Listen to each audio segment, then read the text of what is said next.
Insya Allah hari ini materi yang akan kita pelajari bersama itu struktur kontrol perulangan, ya.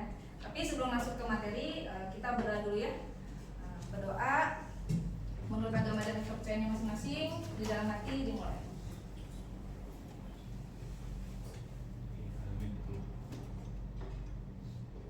Oke, berdoa disebutkan.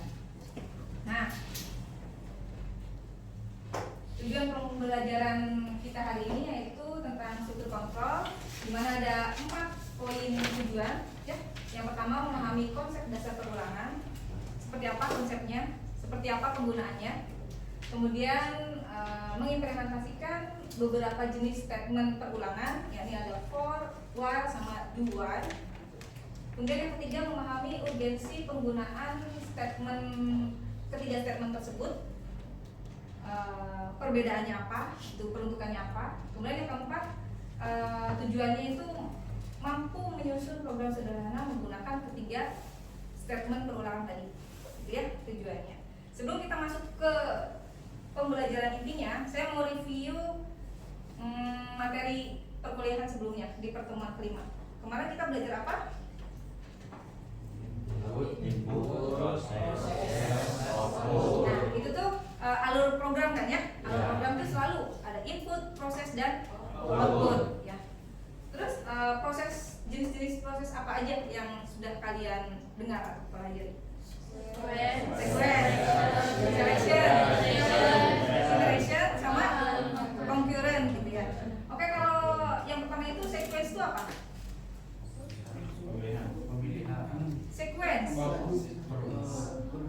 Sequence itu berurutan. Dan yang kedua selection pemilihan ya, yang kemarin kita pelajari ya. Kalau iteration pengulangan yang sekarang akan kita pelajari gitu ya. Kemudian yang terakhir ada concurrent, nanti kita pelajari itu ya. Jadi kemarin kita sudah belajar itu. Kemudian selection proses itu ada 2 jenis gitu ya. Ada if else dan with case. If else itu yang contohnya seperti apa? Saya belum jawab. Oke, Deko, silakan. Apa? Stop kontak lampu. Oh iya, benar ya. Oke. Jadi contoh pengaplikasian direktur itu if else itu seperti stop kontak ya. Dimana kalau ditekan yes, gitu ya, dia akan nyala. Tapi kalau dikembalikan lagi dia akan mati atau off gitu ya. Nah, sekarang yang kedua switch case. Switch case itu seperti apa? Atau ada yang tahu perbedaannya? If else dan switch case. Saya jawab. Oke, Deomi silakan. Kalau if else itu apa ya? Jadi dia fleksibel pemilihannya. Oke, fleksibel. Jadi kayak seperti ini apa? Nilai IPK dalam pada mahasiswa. Nilai IPK. Oke. Iya. Nah, kalau yang switch case itu lebih kaku atau tetap. Itu kayak penentuan kota di plat nomor. Oke. Itu contohnya ya, bagus. Tepuk tangan buat Deomi.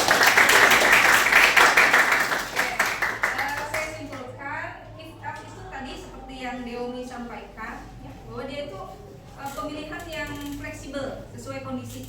Ya, contohnya tadi penentuan nilai huruf di IPK mahasiswa. Ya, kalau A nilainya berapa, B berapa, range-nya gitu ya, C berapa dan seterusnya. Nah, itu lebih fleksibel. Kalau switch case itu seperti pilihan ganda, ya, dimana semuanya itu kaku, hanya opsi-opsi tertentu saja. Ya, seperti tadi dicontohkan oleh Deomi, penentuan nama kota berdasarkan plat nomor kendaraan, gitu ya. Jadi ini materi yang pertemuan sebelumnya sudah bisa dipahami atau perlu kita review lagi? Cukup ya. Sekarang kita masuk ke materi inti. Nah, yang pertama itu kita kan struktur kontrol ya,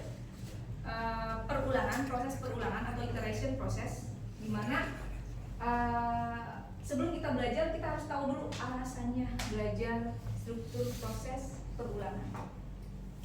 Alasannya apa? Nah, ketika kita ingin menginstruksikan sebuah instruksi tunggal menjadi berkali-kali gitu ya. Nah, itu kita butuh yang namanya struktur kontrol perulangan atau iteration proses gitu ya.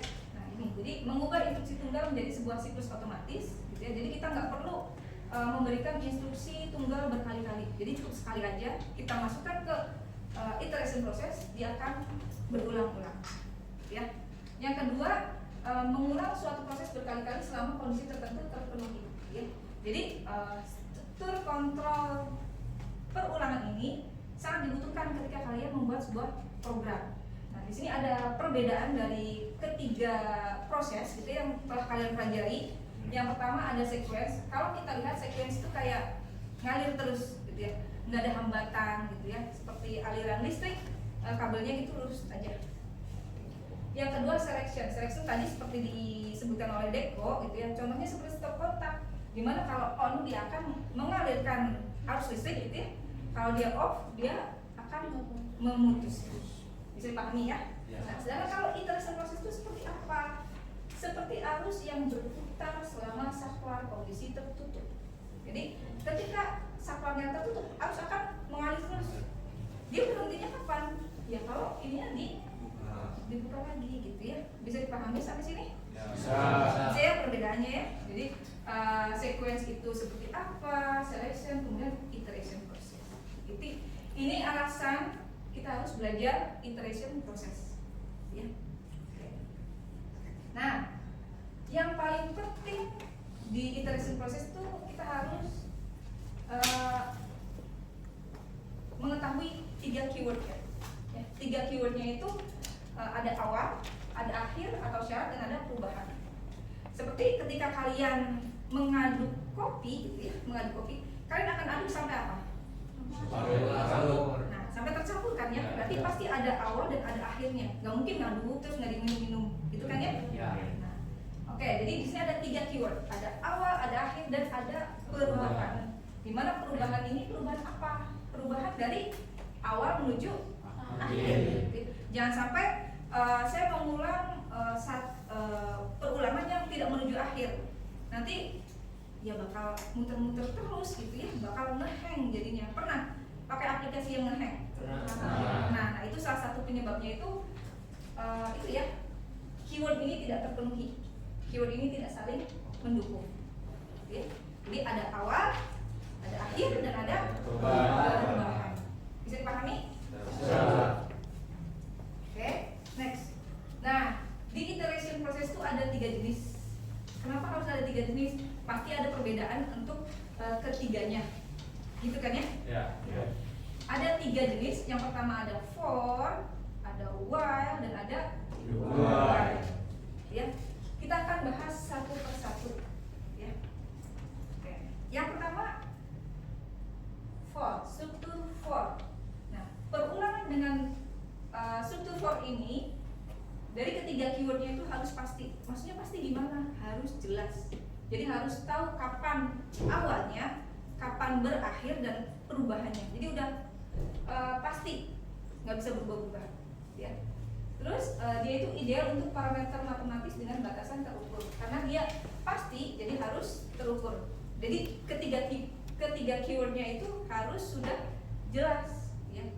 Nah, di sini ada format penulisannya dan ada contoh program untuk mencetak bilangan 1 sampai 10 ya. Saya ilustrasikan di papan tulis ya. Nah, di sini ada 3 keywordnya tadi. 3 keyword tadi ada apa aja tadi? Awal, Akhir, perubahan. Ya. Nah, ada 3 keyword. Ini akhir atau syarat gitu ya. Ya. Nah, ketika kita ingin mengulang, mencetak bilangan 1 sampai 10, kita harus tentukan dulu ketiga keyword ini. Misalkan 1 sampai 10 berarti awalnya berapa? 1. Kenapa ragu-ragu? Kemudian akhirnya berapa berarti? 10 ya, akhirnya 10. Nah, kita tentukan syaratnya. 1 itu lebih dari atau kurang dari 10? Kurang dari. 10-nya ikut dicetak enggak? Berarti harus ada gitu ya. Kemudian perubahannya berapa dari 1 sampai 10 teh? 1 ya, berarti dia nambahnya 1. Oke, setelah kalian tentukan keyword ini, penulisannya. Berarti for awal itu tadi ya, inisialisasi, misalkan integer x sama dengan 1. Kita inisialisasi. Integer x sama dengan 1 titik koma. Kemudian akhirnya syaratnya berarti di sini pakai variabel x, berarti x kurang dari sama dengan 10.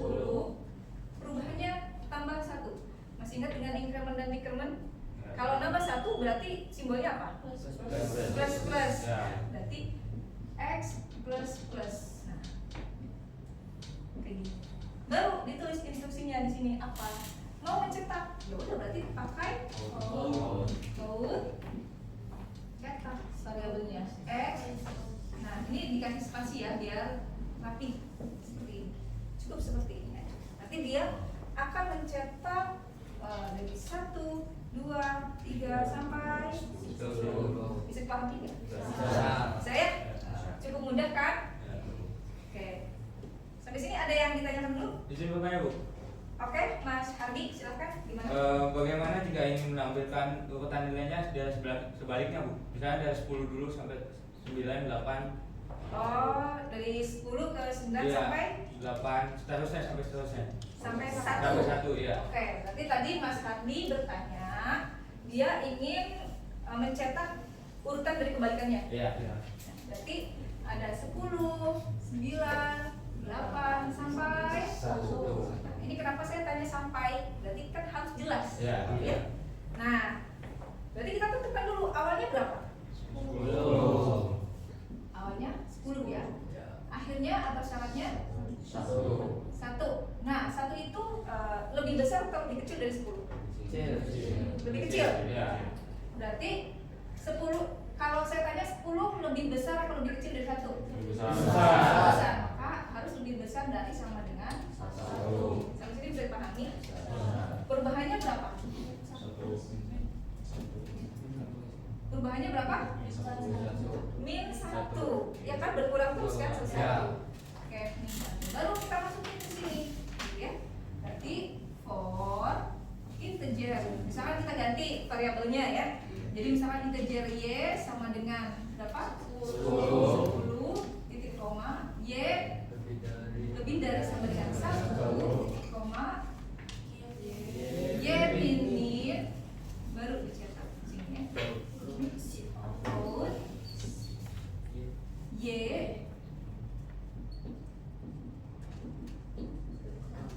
bisa dipahami? Bisa ya? Nah, kurang lebih seperti ini contoh. Kebayang ya kalau kita mau mencetak 1 sampai 100 kan kalau 1 sampai 100 tinggal ganti ini aja. Iya. Kebayang kalau kita pakai yang sequence berarti ada 100 baris. Makanya kenapa diperlukan mempelajari iteration proses ini. Ya, bisa dipahami ya? Oke.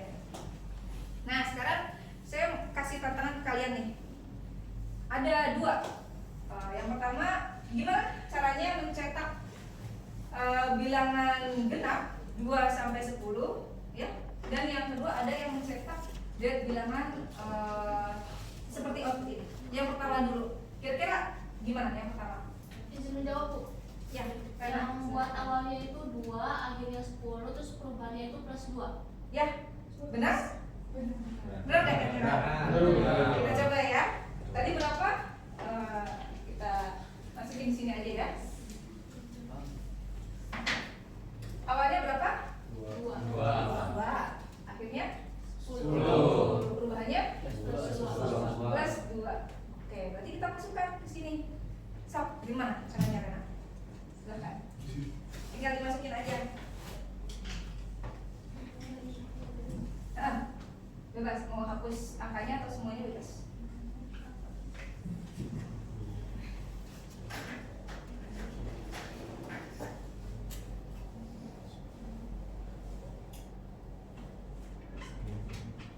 Ya, itu pakai increment. Udah? Oke, benar kan nih?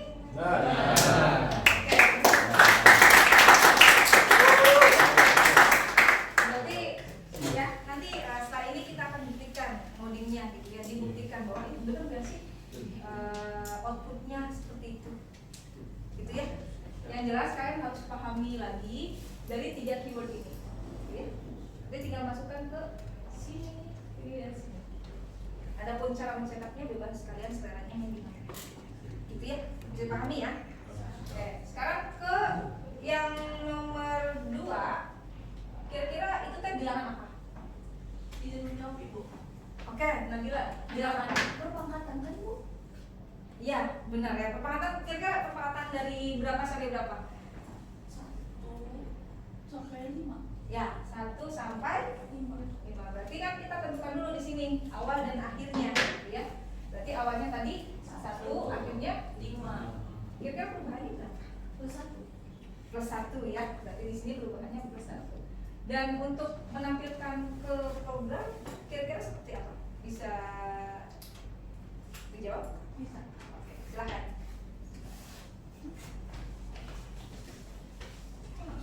Boleh.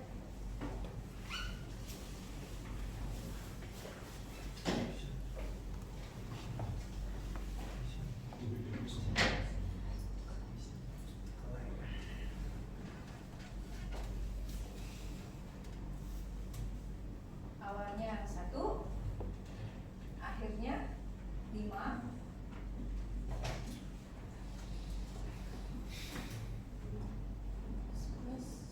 Oke.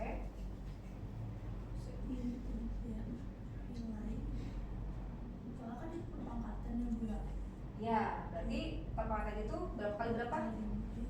Nilai itu sendiri ya? Oke.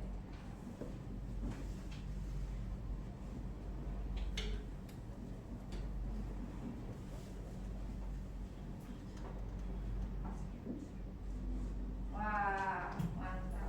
Benar ya? Terima kasih Nabila dan Rena ya. Yang lainnya gimana? Bisa dipahami nggak? Bisa. Bisa. Oke, alhamdulillah. Nah, sekarang setelah kita pahami for, kita akan lanjut ke why, ya, why. Kita pahami bersama why. Apa sih bedanya why ini dengan for? Sama-sama perulangan gitu ya, cuman bedanya keywordnya itu lebih fleksibel berbasis kondisi. Fleksibel seperti apa? Nanti kita contohkan ya. Nah, jadi fleksibelnya itu perulangan dilaksanakan selama syarat terpenuhi, gitu ya. Sama seperti kayak if, gitu ya, yang selection, gitu ya. Jadi selama kondisinya terpenuhi, dia akan dijalankan instruksinya. Nah, ini diterapin di while, dimana jumlah iterasinya itu bergantung pada dinamika program. Maksudnya gimana sih? Masih belum paham gitu. Oke, ketika tadi for itu kaku, ini bisa nambah nggak perulangannya? Enggak, karena udah pasti gitu ya. Sedangkan kalau while dia fleksibel. Kita bisa lihat di format penulisannya. Jadi ketika dia mau masuk ke perulangan, dia harus cek dulu memenuhi syarat nggak. Ketika memenuhi syarat, dia akan menjalankan instruksi. Dan yang paling penting, sebelum perulangan ini ditutup, harus ada perubahan. Ya, harus ada perubahan. Perubahan apa? Ya tadi dari awal menuju akhir. Ya. Jadi cek dulu apakah memenuhi syarat. Kalau memenuhi syarat, dia akan masuk ke instruksi. Ya. Kemudian ada perubahan tidak? Misalkan, oh masih memenuhi syarat, berarti jalan lagi. Jadi dia akan putar-putar. Ya. Nah, kita coba contohkan di sini, ya. Kita hapus yang ini, kita akan konversi yang sebelah sini menjadi while. Oke. Berarti yang pertama awal ada di atas gitu ya. Berarti awalnya ini kan ya. Nah, kita tulis di sini integer x atau y gitu, y sama dengan berapa? 2. Baru di sini ada y. Syarat, tadi syaratnya masukin aja yang ini. Berarti y, apakah y kurang dari sama dengan 10? Ya. Baru instruksinya masuk. masukin ini code Y. Nah, jangan lupa perubahannya apa tadi? Ini ya, perubahannya Y plus sama dengan 2 seperti ini. Cukup mudah nggak? Ya, nanti kita buktikan di akhir ya, setelah kita satu lagi kedua. Oke, ya. Kita ke yang 2. Nah, 2 itu sama seperti 1 gitu ya. Nah, sama, perbedaannya apa? Perbedaannya kalau 2 dia dijalankan dulu, baru dicek masuk kondisi enggak untuk perulangan selanjutnya, gitu ya. Nah, berarti kalau kita masukkan ke 2, nah sama ya, itu formatnya ya tulisannya. Awalnya samain aja integer Y sama dengan 2 ya. Kemudian do langsung cepat code Y ya. Terus ada perubahannya Y plus sama dengan 2. Kemudian ditutup, baru dikasih syarat di sini. While apa syaratnya? Ini Y kurang dari sama dengan 10. Jangan lupa titik koma. Ya. Kenapa di sini nggak titik koma? Karena udah ditutup sama kurung kurawat. Nah, ini satu contoh perulangan yang diimplementasikan dengan ketiga jenis ini. Setelah ini kita coba demokan ya programnya seperti apa sih. Kalau tadi kan kita kayak gini aja nggak tahu gitu hasilnya seperti apa. Nah, kita masuk ke pemrogramannya ya. Saya contohkan di sini. Nah, di nih, oke, terlihat jelas ya. Kita coba pakai for loop yang ini. Ini for integer x sama dengan 2. X kurang dari sama dengan 10. X plus sama dengan 2. Ya. Tinggal dicetak.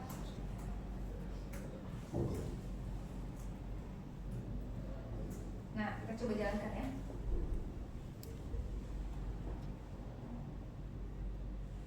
Oh, apa ya? Oh, karena dia ada data di sebelumnya.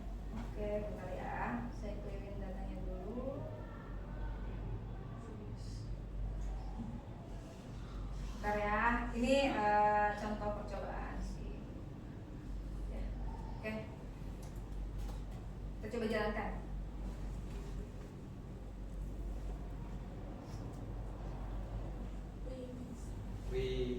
Ya, itu potong. Nah, kita lihat. Tuh ya, 2, 4, 6, 8, 10. Ya, sampai sini bisa dipahami? Ya. Oke, sekarang saya akan demokan yang 2 lainnya. Oke. Di sini saya biar rapi gitu ya. Ini contoh yang for.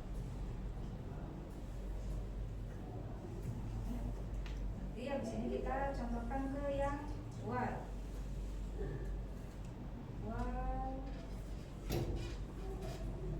While mulai dari awalnya kita integer Y sama dengan 2. While Y kurang dari sama dengan 10 ya. Baru dicetak code. Nah, baru perubahan ya. Y plus sama dengan 2. Oke, kita coba jalankan. Nah, gitu ya. Oh, ini kurang enter ya. Coba dirapihkan lagi. Saya kasih di sininya. Gitu ya. Tuh. Ya. Nah, sekarang satu lagi yang do while. Do while. Kita coba masukkan di sini.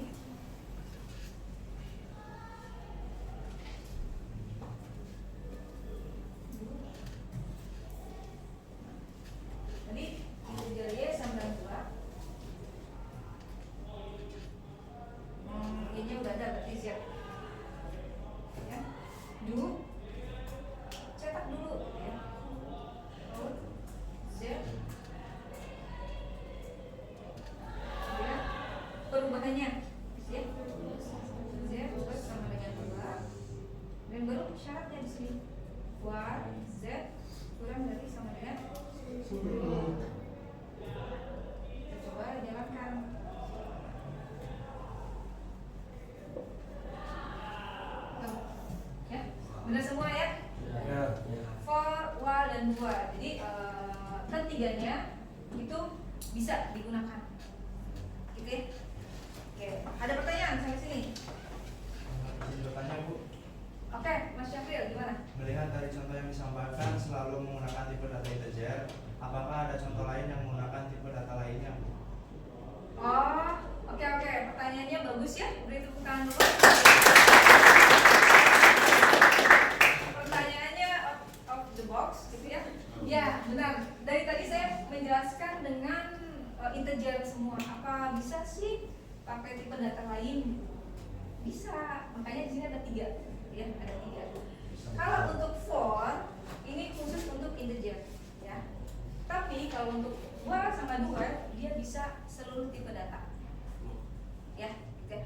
Apa tipe data lainnya? Ya bisa pakai karakter, string, float gitu ya, bisa. Ya. Jadi yang lebih fleksibel ini kedua ini. Ya. Gitu. Nah, untuk pertemuan kali ini saya tidak bisa mencontohkan yang tipe data lainnya, ya. Insya Allah di pertemuan yang akan datang aja. Karena kita akan gabungkan dengan proses-proses sebelumnya, kayak sequence, selection, gitu, ya. Jadi bisa untuk tipe data lainnya, tapi menggunakan while atau do while. Ya. Nah, kita lanjutkan. Nah, implementasi di dunia teknik elektronik itu apa sih? Ya.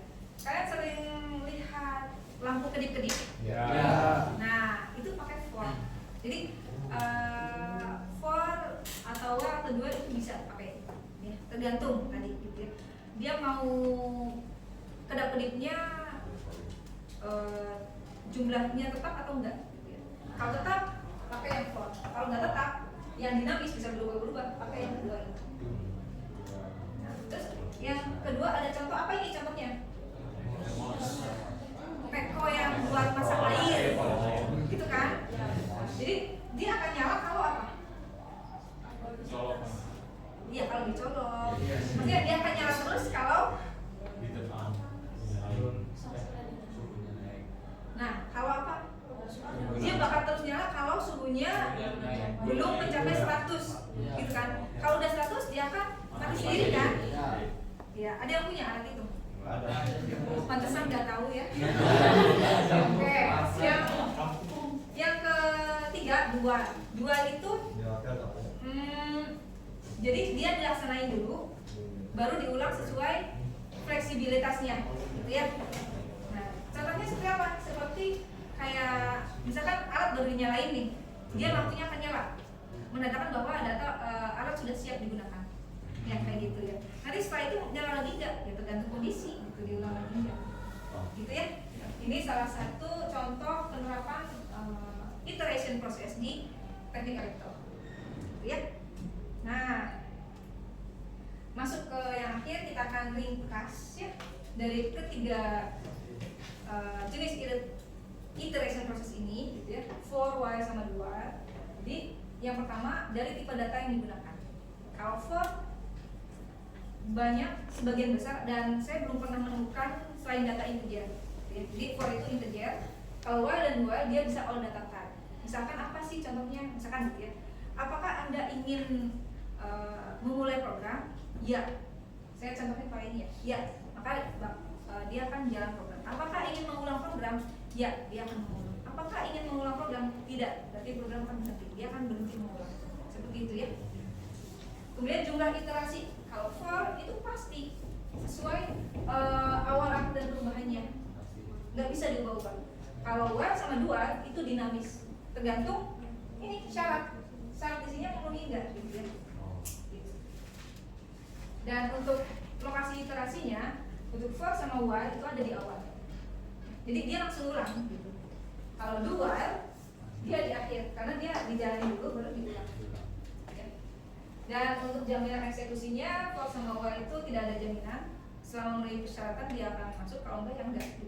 Tapi kalau do while dia pasti sekali mengeksekusi program. Gitu. Jadi ini ringkasannya, ya. Sampai sini ada yang ditanyakan nggak? Itu jelas? Jelas ya. Nah, terima kasih. atas kegiatannya ya. Sebelum ditutup saya mau kasih tugas mandiri dulu seperti biasa ya. Nah, tugas mandirinya seperti ini.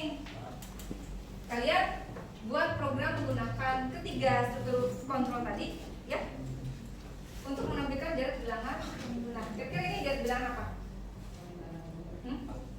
Perangkatan. Dimana di sini ada yang naik dan ada yang turun. Kebayang ya berarti ya? Ya, bayang. Yang kedua, nah ini yang challenge buat kalian.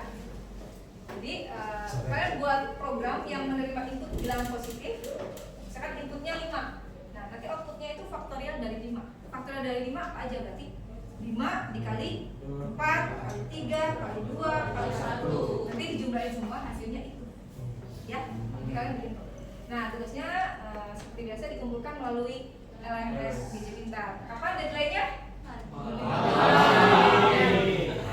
Malam ini 23 Oke ya? Siap? Oke. Nih, saya kasih spill buat next week-nya apa? Insya Allah di pekan depan kita akan belajar tadi kan core ya, perulangan. Kita akan pelajari gimana sih ada perulangan di dalam perulangan atau kombinasi antara ketiga proses ini ya. Setelah itu kita akan contohkan implementasi di dunia restorannya gimana. Saya akan kasih problem dan kalian harus menyelesaikannya gitu ya, solving sama code experience. Insya Allah minggu depan kita akan di lab ya, biar bisa praktek langsung. Oke? Oke, cukup? Oke, jika cukup saya akhiri sampai di sini ya. Semoga apa yang disampaikan dapat kalian pahami dan kalian bisa implementasikan di kehidupan sehari-hari atau di dunia kami